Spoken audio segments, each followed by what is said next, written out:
అందరికీ ప్రభువైన యేసుక్రీస్తు నామములో వందనములు తెలుపుతున్నాను. నేటి దినం ఆదివారం ప్రత్యేకంగా చెప్పాలంటే మట్టల ఆదివారం ఆరాధనకు మేము ప్రేమతో ఆహ్వానిస్తుంటున్నాను. ప్రార్థన చేసుకొని మనం ఆరంభించుకుందాం.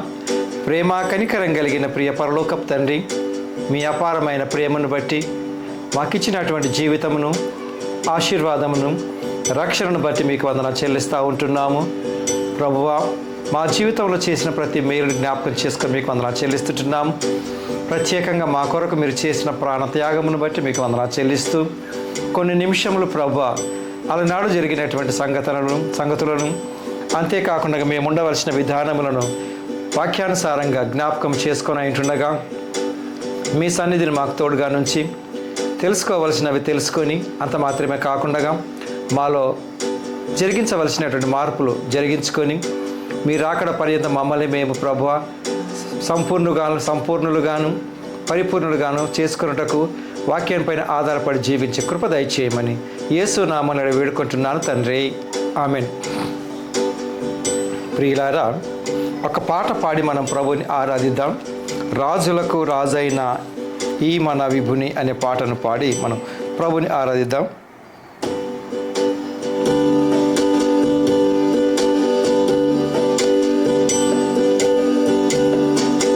రాజులకు రాజైన మన విభుని పూజ చేయుటకు రండి,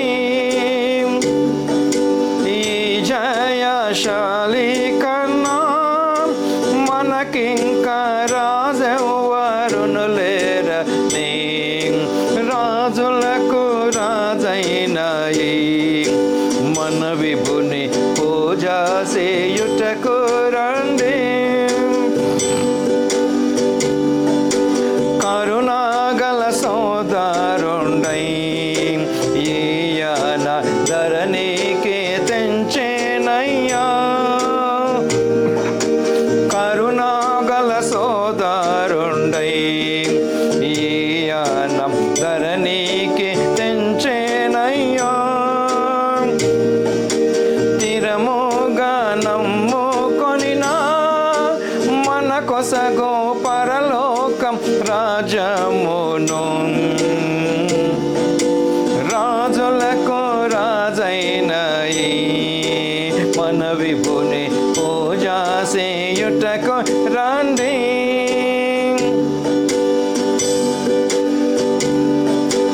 నక్కలకు బొరియాలుండే ఆకాశ పక్షులకు గులుండేను. నక్కలకు బొరియాలుండే ఆకాశ పక్షులకు గులుండేను. ఒక్కింత స్థలమైనాను మన విభునికెక్కడ లేకుండే. రాజులకు రాజైన మన విభుని పూజ చేయుటకు రండి, అపహాసములు చేయుచు ఆయన యాననము పైన మేయుచు. అపహాసములు చేయుచు యాననము పైన మేయుచు. కృపమాలిన సైనికులందరూ నెపములెంచుచుగొట్టిరి. రాజులకు రాజైన మన విభుని పూజ చేయుటకు రండి, కరమునందొక్కరెల్లు ఉడకను నునచివారల్. కరమునందొక్కరెల్లు ఉడకను దిరముగా నునచివారల్. ధరణిపతి శ్రేష్ఠుడా నీకిప్పుడు దండమనుచును బ్రోక్కి రే.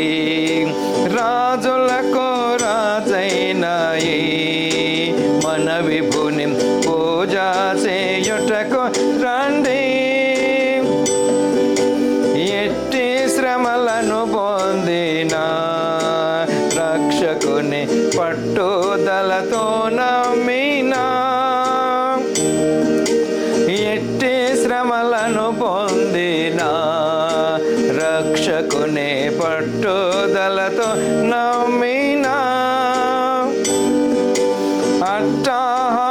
నిత్యము తోడను పరలోక పట్టణంబున చేర్చును.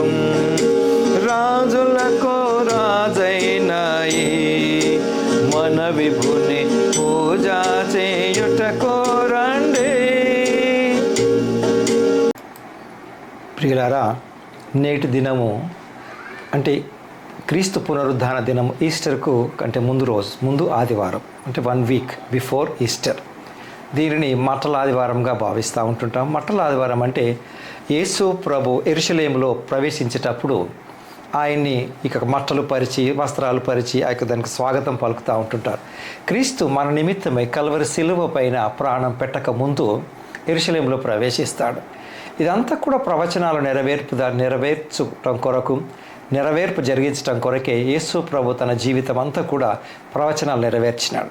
అంటే ప్రవచన ప్రకారంగా ఆయన పుట్టుక, ఆయన మరణము ఆయన కూడా చెప్పినాడు.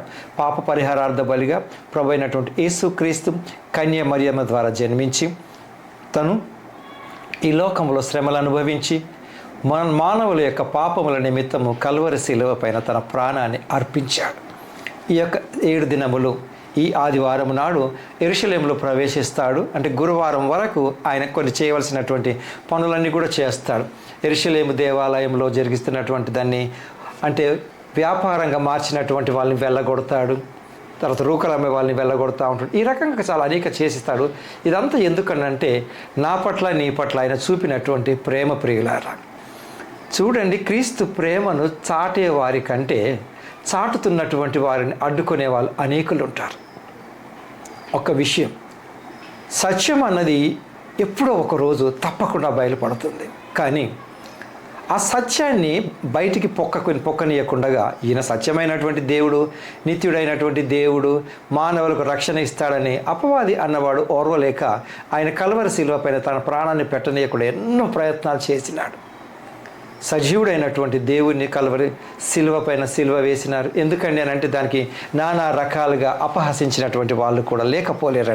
నీవు నిజముగా దేవుడి కుమారుడవైతే దిగిరా అన్నవన్నీ కూడా మనం ఈ శుక్రవారం రోజు వింటాము. కానీ ఈ యొక్క మట్టల ఆదివారం యొక్క ఉద్దేశం ఏది ఏమైనా ఆయన పుట్టుకనే నా పాపముల నిమిత్తము నన్ను క్షమించి కల్వరి శిలువ పైన ప్రాణం పెట్టడానికి వచ్చినాడు, అనుమానం లేదు. కానీ ఇప్పుడు ఇవన్నీ మనం జరుపుకుంటున్నప్పటికీ ఆయనను అంగీకరించినటువంటి నీవు ఆయన యందు నువ్వు ఎంత ధైర్యంగా ఉంటున్నావు అన్నది కావాలి. హతసాక్షులైన వారు అనేకులు ఉన్నారు. వాక్యాన్ని ఉన్నట్టుగా చెప్పటం మూలంగా కొద్ది మందికి తమకు జీవనోపాధి కోల్పోతున్నామనో, లేక ఆ రోజు శాస్త్రుల పరిసయ్యులు కూడా ఇతను ఈ రకంగానే చెప్తా ఉంటుంటే మనకు దొరకవలసినటువంటి రాబడి ఉండదన్న విషయంలో కూడా అనేకులు ఇతరులను ఏ రకంగా సంహరించుద్దామని అనుకున్నారని. ప్రియులారా, ఆ రోజులలో అంతగా ఉండి చూడండి, అటువంటి వాళ్ళు లేకపోలేరు. ఎప్పటికైనా దేవుడికి విరోధిగా దేవుడిని ప్రేమించేటటువంటి వ్యక్తులను అనేకులు పడదోయటానికి పడేస్తూ ఉంటుంటారు.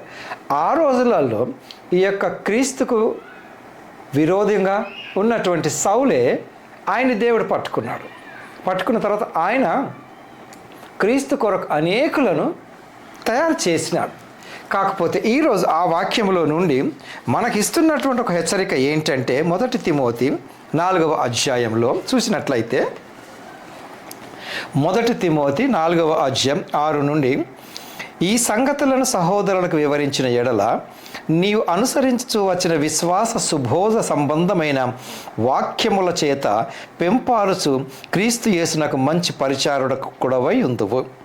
చూడండి, ఈరోజు మట్టల ఆదివారం చరిత్ర ఉంది. ఏంటది అని అంటే యేసు ప్రభువులో ప్రవేశించినాడు యెరూషలేములో, మట్టలు పరిచి, అది తర్వాత చూద్దాం. కానీ అది ఎప్పుడో జరిగిపోయింది కదా, అంటే అంచనా 2000 సంవత్సరాల క్రితం. కరెక్ట్ కాదు, బట్ అంచనా. క్రీస్తు పుట్టి కల్వరి శిలువ పైన ప్రాణము ఇచ్చినంత వరకు. సో ఆయన 33.5 సంవత్సరాలు బ్రతికినాడు. ఒకవేళ క్రీస్తు పుట్టినప్పటి నుంచి 33.5 సంవత్సరాలు, దాని తర్వాత ఇప్పుడు ఇవన్నీ కనుక మనం లెక్క పెట్టుకున్నట్లయితే అంటే క్రీస్తు శకం 64 సంవత్సరాలు 66 సంవత్సరంలో పౌలు గారు తిమోతికి రాస్తూ, తిమోతికి ఆ రోజు రాసినటువంటి ఈ పౌలు గారు ఇదే పరిశుద్ధ వాక్యం చూడండి, పరిశుద్ధాత్మ వలన ప్రేరేపింపబడినటువంటి వాక్యము నేను వినేవారు చులకనగా తీసుకోకూడదు. అపవాది అన్నవాడు దీనిని కూడా వ్యంగ్యంగా చిత్రీకరించి అనేకుల ద్వారా క్రీస్తును అవమానపరిచే విధంగా మాట్లాడారు. ఆ రోజు సిలువ వేసిన వాళ్ళే అపహసించినారు, పిడిగుద్దులు గుద్దినారు, నువ్వు నిజంగా దేవుని కుమారుడు ఎలా చేసినారు. ఆయన నిరూపించుకోవాల్సిన అవసరం ఆయనకు లేదు, ఆయన దేవుని కుమారుడే, ఆయన రెచ్చిపోలేదు. సో ఈరోజు క్రీస్తును అంగీకరించినటువంటి ఎవరైనా సరే చూడండి, మనల్ని వాక్యం నుంచి పడదోయలు కొట్టడం కొరకు మనకు అనేకమైనటువంటి సవాళ్ళు విసురుతూ ఉంటుంటారు, పందెంగా విసురుతూ ఉంటుంటారు, నిజమేనా అని అనుమానం పెడతా ఉంటుంటారు. ఓకే, అవన్నీ జరిగేటియే. దాని గురించి అని కాకుండా నీవు చేయవలసినటువంటి విషయాలు ఏంటి అని అంటే, క్రీస్తు యేసు నాకు ఏ రకంగా సుబోధ సంబంధమైన వాక్యముల చేతంటే పరిశుద్ధ వాక్యములో ఉన్నటువంటి విషయములకు ఎక్కువగా ప్రాముఖ్యతనివ్వాలి. 7వ వచనం ఏమంటున్నాడు? అపవిత్రములైన ముసలమ్మ ముచ్చట్లను విసర్జించి, ఇక్కడ దీనికి ఒకటటువంటి ఏంటి అని అంటే చూడండి, ముసలమ్మ ముచ్చట్లు అనగానే వెంటనే ముసలి వాళ్ళని ఏదో తప్పు పట్టి పౌలు గారు రాసినారని కాదు, కానీ వారికి ఉండేటటువంటి కొన్ని లక్షణాలను పౌలు గారు ఈరోజు మన జ్ఞాపకం చేస్తున్నారు. చూడండి, వారికి ఉండేటటువంటి అనుభవం వేరు, అలాగనే వారిని తక్కువ అంచనా వేసి మాట్లాడుతున్నాడు పౌలు గారు కాదండి. ముసలమ్మ ముచ్చట్లు విసర్జించి అంటే ఈరోజు నీకు నాకు ఉండవలసినటువంటి ఒక లక్షణం, వీళ్ళ నుంచి నేను నేర్చుకోవాల్సింది ఏంటి అని అంటే, సామాన్యంగా వీళ్ళకి ఏంటిది అని అంటే వయసులో ఎక్కువైపోయినారు, ఎంత అన్నది ఖచ్చితంగా చెప్పలేము. కొన్ని సందర్భాలలో 70 అంటాం, 80 అంటాం, 65 అంటే వాట్ ఎవర్ ఇట్ ఈస్. వీరు గతం గురించి ఎక్కువగా మాట్లాడగలరు.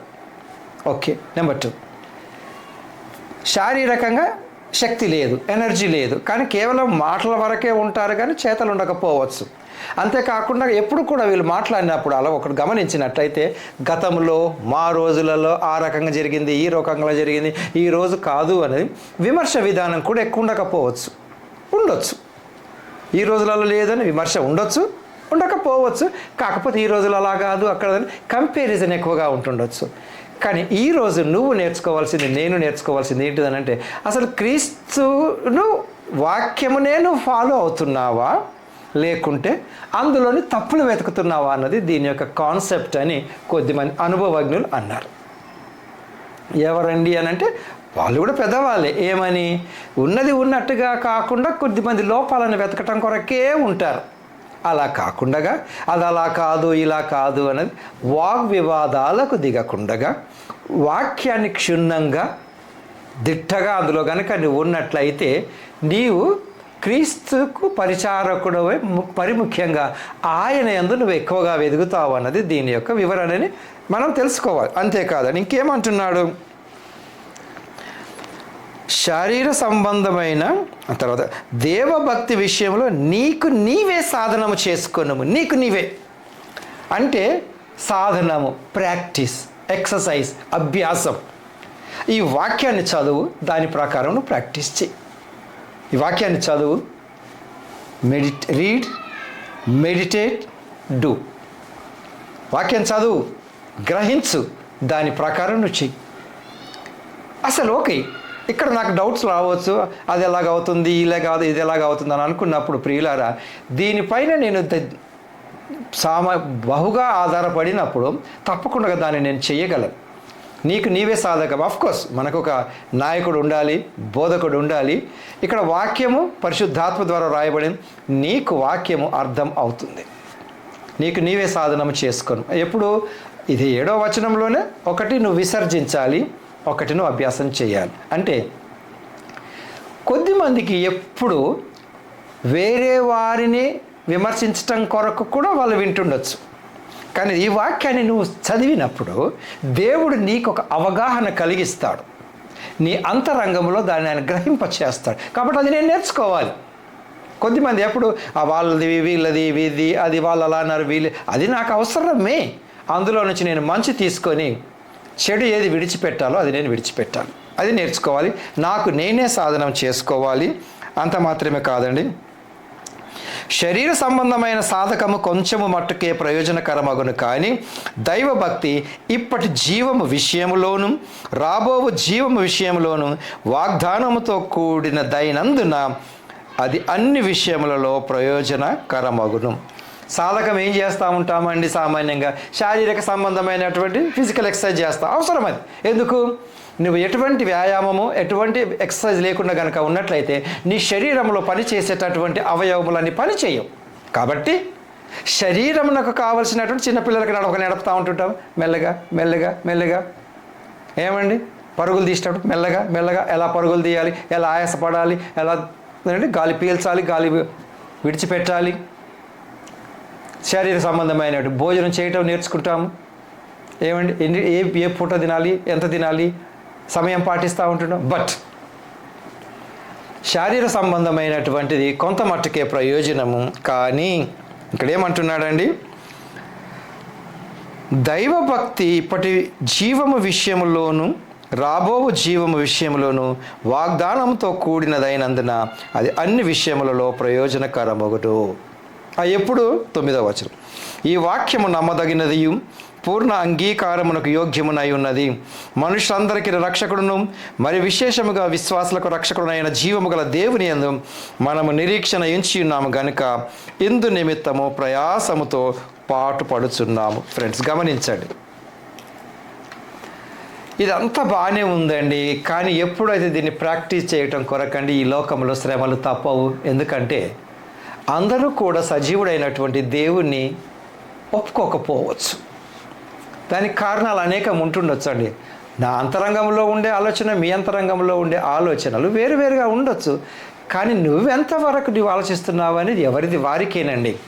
ఇప్పుడు నేను నా విశ్వాసాన్ని నేను కాపాడుకోవటం కొరకు నేను ఎవరిని విమర్శించాల్సిన అవసరం లేదు. నాకు ఇది అర్థమైంది, దాని ప్రకారం నేను జీవిస్తున్నాను అని అనుకుంటున్నప్పుడు నేను ఎవరిని విమర్శించాల్సిన అవసరం లేదండి. కానీ నన్ను పడదోయడానికి అనేక ప్రయత్నం చేయొచ్చు. నేను ఎవరిని విమర్శించాల్సిన అవసరం నాకు లేదు.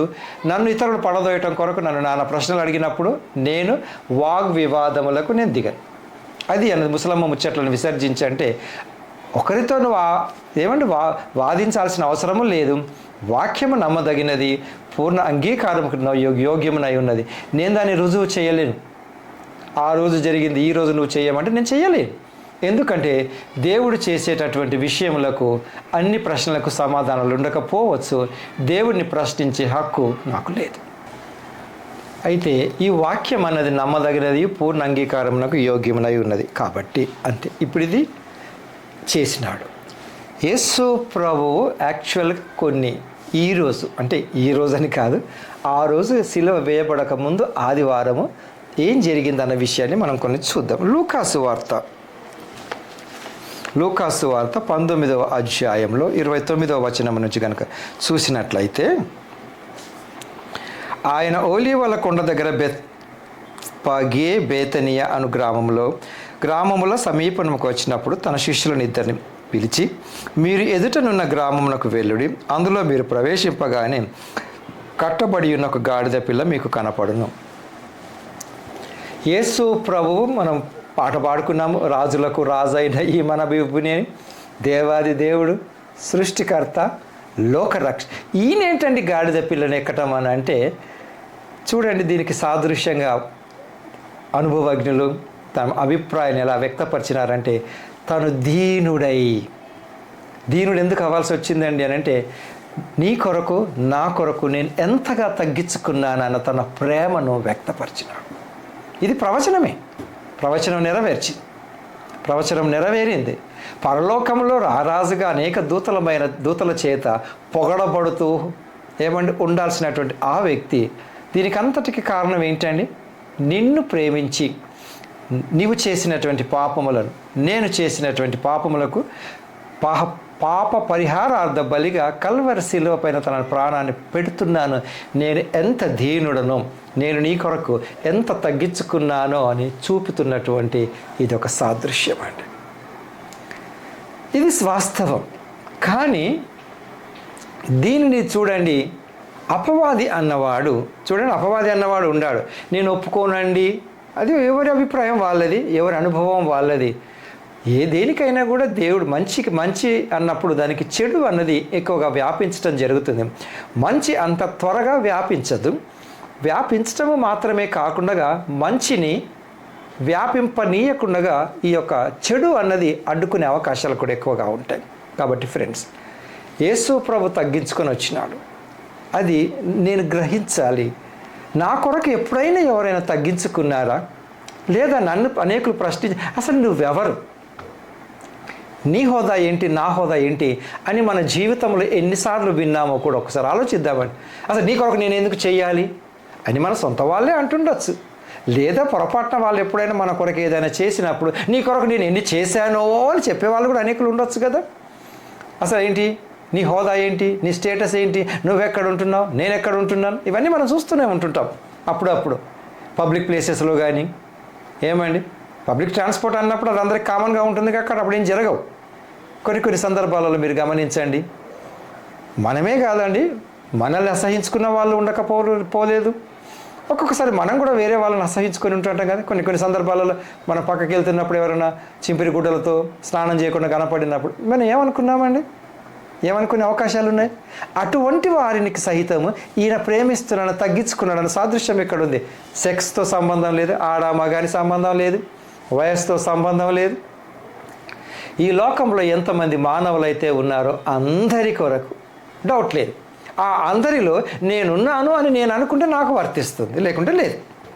కాబట్టి ప్రియులారా, యేసు ప్రభు ఎంతగా నీ కొరకు నా కొరకు తగ్గించుకున్నాడో ఒకటి అర్థం చేసుకుందాం. తర్వాత ఏం జరిగిందండి, ఇప్పుడు అతను యాక్చువల్గా ఇప్పుడు యెరూషలేములో ప్రవేశిస్తుంటున్నాడు.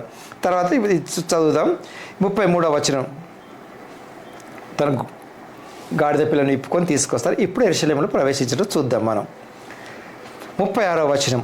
ఓలీవల కొండ నుండి దిగిచోటుకు ఆయన సమీపించుచున్నప్పుడు శిష్యుల సమూహం అంతయు సంతోషించుచు ప్రభువు పేరిట వచ్చు రాజు స్తుతింపబడును కాక, పరలోకమందు సమాధానమును సర్వోన్నతమైన స్థలములలో మహిమయు ఉండునుగాక అని తాము చూసిన అద్భుతములన్నిటిని గూర్చి మహాశబ్దముతో దేవునికి స్తోత్రము చేయసాగిరి. ఇది ఈరోజు యెరూషలేము దేవాలయంలోనికి యేసు ప్రభువుని తీసుకెళ్తా ఉంది మహాజయోత్సాహములతో.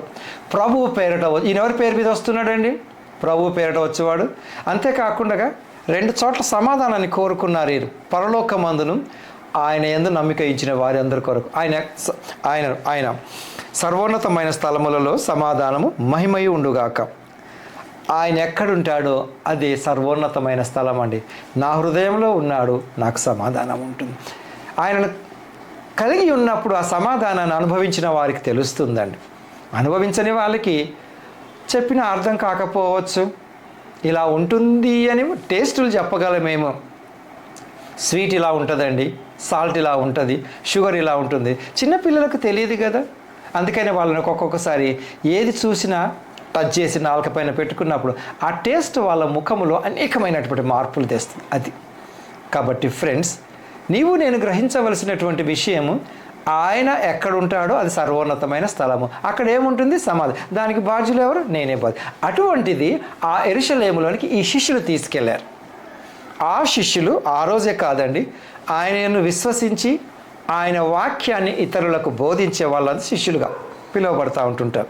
సరే, అనేకులు మమ్మల్ని ఏమన్నా ఏదనుకున్నా కూడా ఆయన అంటే గురువు శిష్యుడు ఉంది, ఆ రకంగా ఉంది. తర్వాత అంతేకాదండి, ఆ సమూహములలో ఉన్న కొందరు పరిసయ్యులు. ఈ పరిచయాలకు వచ్చింది ప్రాబ్లం.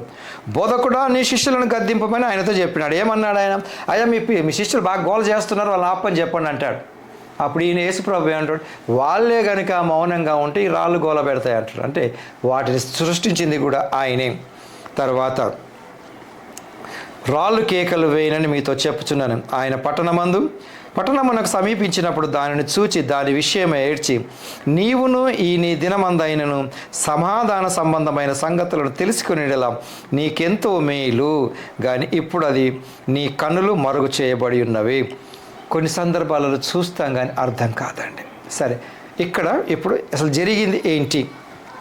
45వ వచనానికి వెళ్దాం. ఆయన దేవాలయంలో ప్రవేశించి అందులో విక్రయము చేయు వారితో,